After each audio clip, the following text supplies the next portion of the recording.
Abakunzi ba BITV inshuti zacu mwese mutwumviriza bari mu Burundi, abari i Bujumbura, bari hagati mu gihugu, abari ku mugabane w'isi canke ku mugabane wa Afrika, ndasubiye kubaramutsa ndabani ikaze.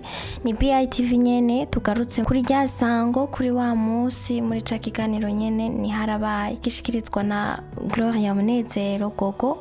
Uno musi naje kubayagira kundi umuntu yakunzwe cyane mu Burundi, umuririmbyi yitwa Christophe Matata.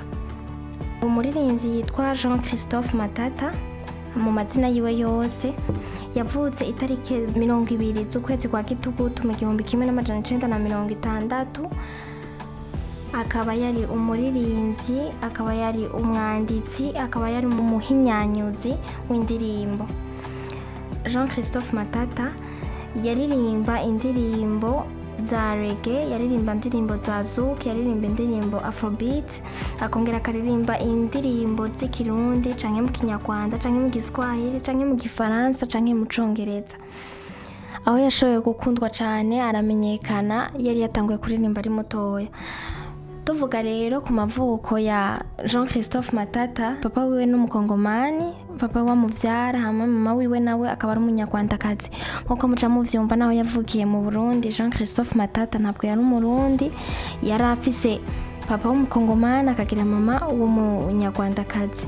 Yatanguye kuririmba ari mutoya, ubwa mbere yakorana na orchestre locale, mu nyuma akorana na Mihigo mu 1979, hanyuma aza gukorana na Africa Nil Band kuva mu 1984. Jean Christophe Matata ntiyabandanije abangaha mu Burundi, yahavuye ahindura araja kuba mu gihugu c'u Rwanda, aho yagiyeyo hagati y'umwaka w'1984 hamwe n'1986. yaba i Kigali, aho yaciye atangura no gusohorera urukurikirane rw'indirimbo ziwe rwa mbere. Urwo rukurikirane yari yagwise Amaso Akunda. Urwo rukurikirane rwarimo izo ndirimbo rukaba rwarakunzwe cane kuva rugisohoka mu 1987. Mu 1989 Jean Christophe Matata yaratowe arahabwa agashimwe muri Découverte ya RFI, Radio France Internationale, aho yahavuye asubira gutaha mu gihugu c'u Burundi mu 1990 mu kwezi kwa Gitugutu. Ico gihe agitanga mu Burundi, Jean Christophe Matata yashitse aririmba indirimbo Twese Turi Bamwe, indirimbo yahamagarira abantu kuba mu bumwe, umuvukano n'amahoro. Mu runani n'abandi baririmbyi bari bakoranye muri uwo muziki, harimo abaririmbyi bari bakomeye ico gihe mu Burundi aribo Canco Amis, Ngabo Leonce, Africa Nova, Rose Marie Twagirayezu, Budi Margoire, Bigirimana Lambert, Sadi, Leonard n'abandi. Yavuye aja kuba mu gihugu c'Ububirigi mu 1991. Mumva ko atamaze umwanya munini ya mu Burundi kuko yaje mu 1990, hanyuma aza kuba mu Bubirigi mu 1991, aho yabandanije yiga ivy'umuziki n'ubuhinyanyuzi, ahava agaruka mu Burundi hagati y'umwaka w'2007 hamwe n'2009. Tuvuze rero ku vyo kwitaba Imana kwa Jean Christophe Matata, yitavye Imana itariki 3 z'ukwezi kwa mbere mu 2011. Yari afise imyaka 50. Yapfiriye Cape Town muri Afrika y'Epfo ahitanywe n'ingwara, aho yari yagiye gukora ibiteramo. Jean Christophe Matata yari mu runganwe rw'abaranze ibihe bikomeye vy'umuziki mu Burundi hagati y'imyaka ya 70 na 80.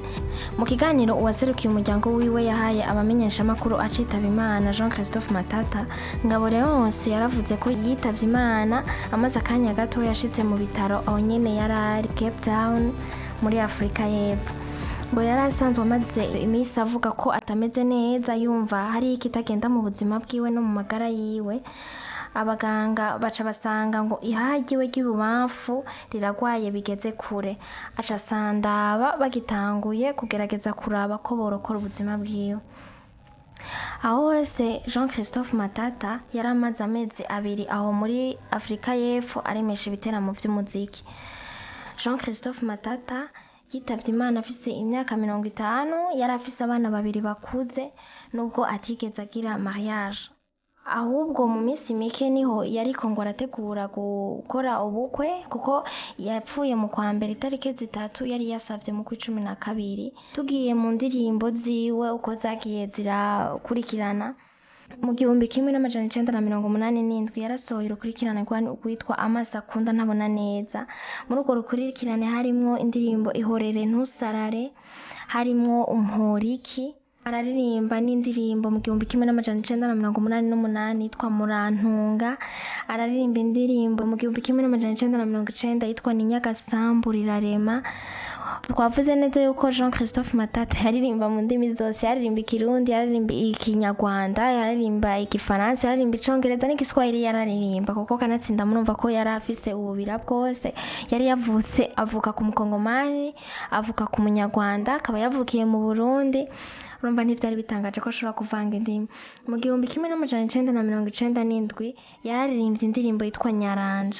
Hama mu 2002 aririmba Genève ville sans ghetto. Mu ndirimbo zindi zizwi za Jean Christophe Matata harimo indirimbo Sinzokwibagira, harimo indirimbo Kayengenge, harimo indirimbo Iteka iyo duhuye, harimo indirimbo Ikibondo canje kirarize, harimo indirimbo Murantunga, harimo indirimbo Umporiki, hama n'iyindi ndirimbo yitwa Mukobwa ndagowe. Yaririmbye indirimbo nyinshi Jean Christophe Matata. Mu zindi ndirimbo za Jean Christophe Matata zamenyekanye harimo Premier Bureau, harimo indirimbo Nous sommes tous les frères, harimo indirimbo yitwa Nsavye Jambo, hakabamwo Parle-moi d'amour, harimo n'indi ndirimbo yitwa Hora nkwinginge, hakabamwo indirimbo Umva, hakabamwo Ntuntumeyo, hakabamwo Vibuzimu, harimo indirimbo yitwa Imisi yagiye, harimo indirimbo Uganda, harimo Kayengayenge, harimo Kubaka biragoye hamwe na Sabrina.